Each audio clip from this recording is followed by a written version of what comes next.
Will the Dems ever win again, as long as they keep hating men? Our video of the day is a 2-for-1 man haters special. First up, Michelle trashes dudes while urging women to act more like them. We're always hedging, because in the back of our minds, we weren't raised with the certainty of maleness that, kind of the confidence that young men in their 30s have, which they haven't earned. They just have it. But it's just something you work at, I feel not confident sometimes, and then I work on it, and I can feel more confident. But nobody's really confident. Yeah. Everybody's insecure. Everybody's a at some point. Nobody wakes up and is like, unless you're like a true stone cold psychopath at any age, really. Yeah.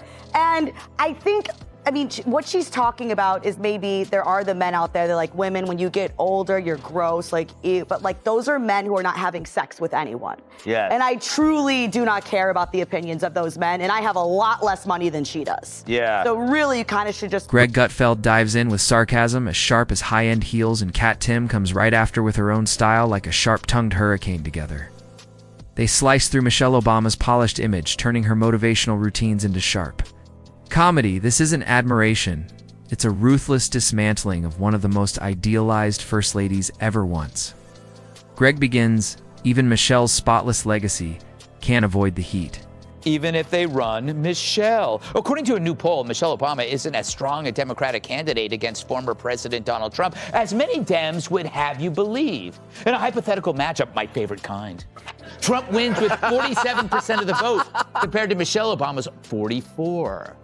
I guess some of the kids whose school lunches she ruined are finally old enough to vote. Point, Kat. It also represents that Democrats continuing to be out of touch with the same group of people that voted for Trump, which is why they lost. Some people are feeling like there's no hope because of Donald Trump going to be the president, but some people are feeling hope for the first time in a long time. A lot of the people in those flyover states who haven't had their concerns addressed by President Obama and the administration before that. So sure, some people are feeling hopeless, but to say all Americans, like you were saying, if this continues, Democrats are going to keep losing. If you like this video, don't forget to subscribe and tap the bell.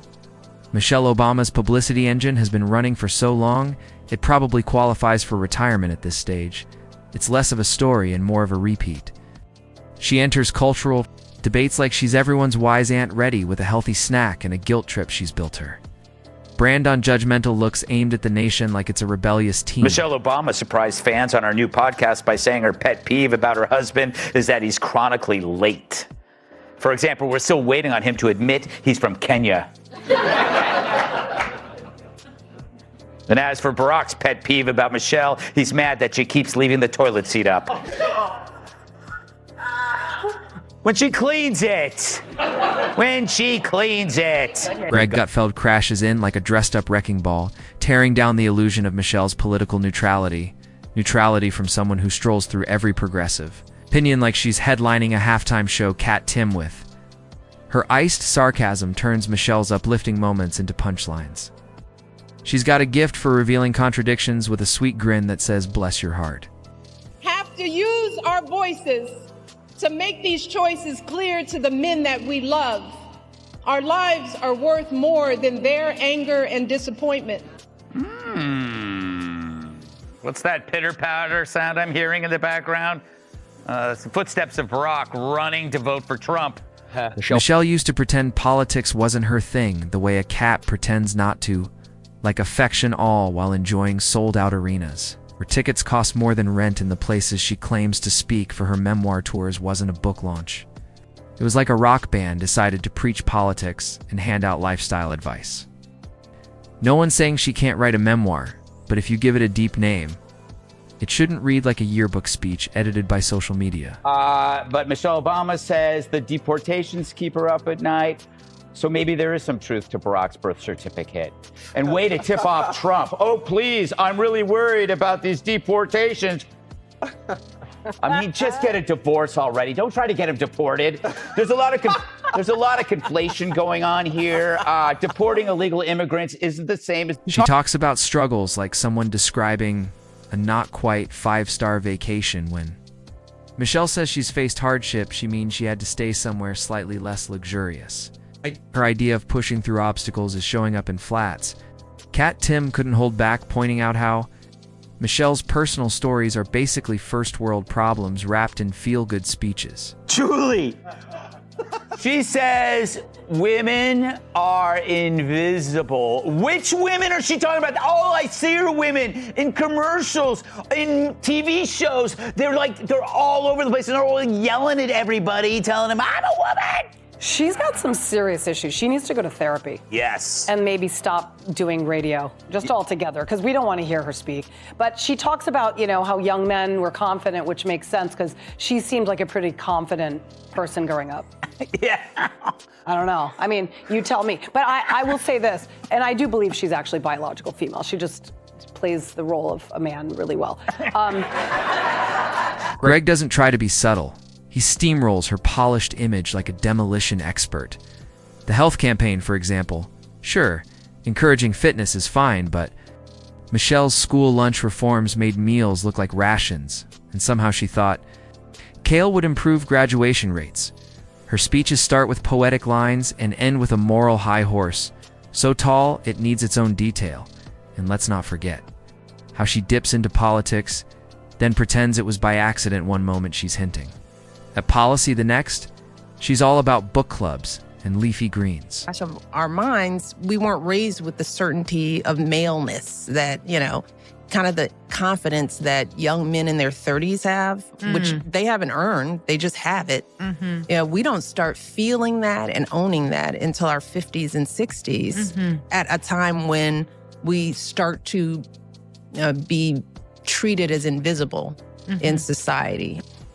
So true. And it reminds me of my new book, Women Are Invisible at Age 50, and I couldn't be happier. Greg laughed at how Michelle claims she's not political, then stars in every Netflix special with all the subtlety of a wrecking ball. Her self-promotion is so intense, it's shocking she doesn't have her own planet. Yet she sells authenticity while surrounded by makeup teams and camera crews. Kat pointed out how her unscripted moments feel choreographed in her media. Presence is everywhere she appears on late night, and hosts act like smitten fans. She says something basic, and it gets treated like sacred truth. Meanwhile, people working real jobs get no headlines while she earns a fortune for talking about grit at schools with tuition higher than a nation's budget. Michelle thinks American men suck. Let me warn you, your rage does not exist in a vacuum. If we don't get this election right, your wife, your daughter, your mother, we as women will become collateral damage to your rage. To the women listening, we have every right to demand that the men in our lives do better by it. And then there's the podcast, if you haven't heard. Congrats, you've avoided listening to a motivational calendar. Michelle's show feels like being gently told off by someone trying to be your cool mentor. Kat summed it up. Every episode is like selling you a quote poster, even when the topic is government supply chains. Her biggest trick, convincing people she's just like them, as if ordinary folks fly private to climate events while tweeting green slogans from luxury phones. Her eco-image is about as real as her political neutrality. When she says she's relatable, it's like a billionaire pretending to miss college ramen. Greg also went in on her influence in Hollywood. It's like giving a megaphone to someone already shouting in a stadium. The Netflix deal they signed was so huge it might need regulation now. Michelle curates her image with dramatic flair even. Her past looks like a movie, and next thing you know, she'll be playing a superhero. Don't give her the idea. Kamala has shown her allegiance to this nation, not by spewing anger and bitterness, but by living a life of service and always pushing the doors of opportunity open to others. She understands that most of us will never be afforded the grace of failing forward.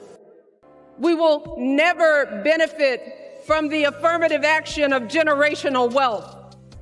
Generational wealth. Something good that now in the prism of liberal politics is very... Pat closed it out by showing how Michelle's so-called grace often hides passive judgment. Her tone is always a mix of beauty queen and strict parent layered with perfect media control. She smiles while telling half the country they're not doing well, and somehow gets applause for it. People act like she's not involved in politics when she's deeply tied to the system.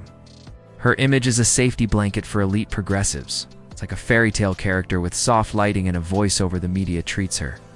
Like she's fixed global hunger, when really she's just sharing snack tips. No kid enjoys and no one dares to question her, because doing so feels like challenging a social media icon. Like a liberal groundhog, Obama's popping up to warn us about how Trump's turning into a dictator. We start drifting into something that is not consistent with American democracy. It is consistent with autocracies. We're not there yet completely, but I think that we are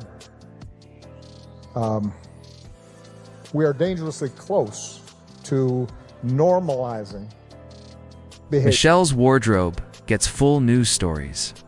She could wear a grocery bag and it'd sell out instantly.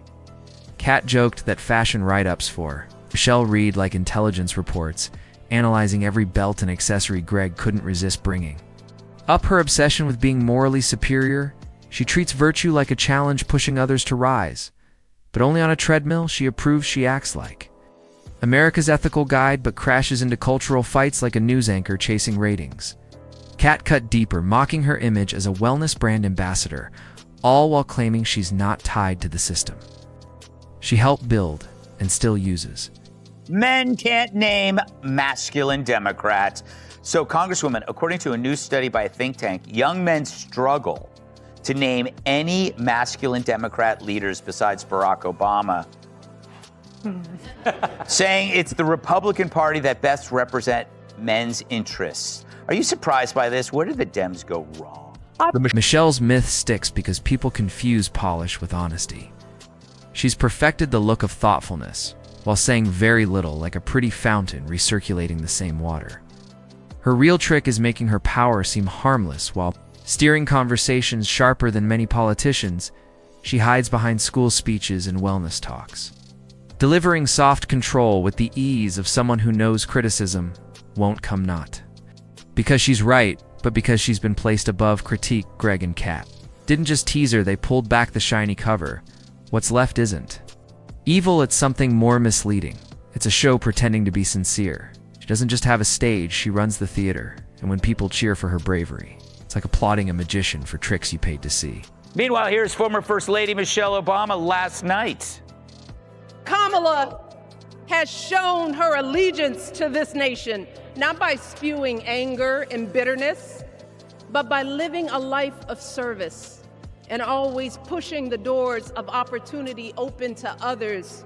She understands that most of us will never be afforded the grace of failing. And yet the illusion still works for many, but not here, when the applause fades and the hype settles. Michelle's legacy isn't untouchable. It's a masterclass in image control and emotional. It's politics. Every time she reappears, it's more about keeping her relevance than leading anything she can turn, walking into a statement, while sipping tea like it's filled with secrets and people react like she's delivering new commandments from a coffee shop. But when the lights dim and the speeches end, what's left isn't greatness, it's branding.